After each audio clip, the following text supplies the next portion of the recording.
A net listing is used only with sellers, not buyers, and can be structured as either an open or an exclusive type of listing. The net listing is distinguishable from all other listing arrangements due to the way compensation is calculated.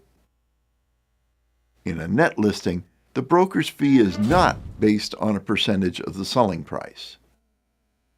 Instead, the seller's net sales price the seller is to receive on closing, excluding closing costs, is stated in the listing agreement.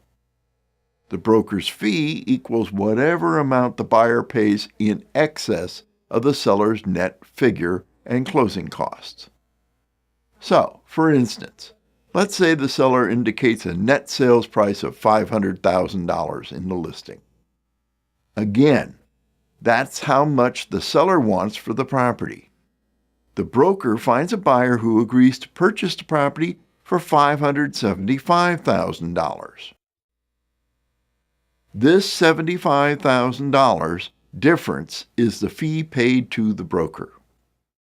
However, the broker needs to disclose to the seller the full sales price paid by the buyer and the amount of the broker's residual fee before the seller accepts an offer on a net listing. The broker also needs to disclose all offers received.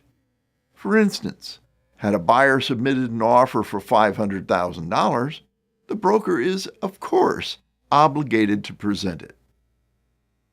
Failure to disclose the benefits received by the broker leads to loss of the entire fee. As a practical matter, be aware that net listings tend to be unpopular with the Department of Real Estate. They're also viewed negatively by many consumer protection organizations. In fact, they have been outlawed in some states. Net listings are particularly prone to claims from buyers and sellers that the broker has been involved in misrepresentation and unfair dealings. These claims are generally based on an improper valuation of the property at the time of the listing, or a failure to disclose the fee received by the broker when the property sells. If the seller thinks the broker's fee is excessive, the seller is likely to complain they were improperly advised about the property's fair market value when employing the broker, or pricing changes since then. Thus, if you and your seller opt to enter into a net listing, be aware of these additional burdens that are imposed by this underlying conflict of interest.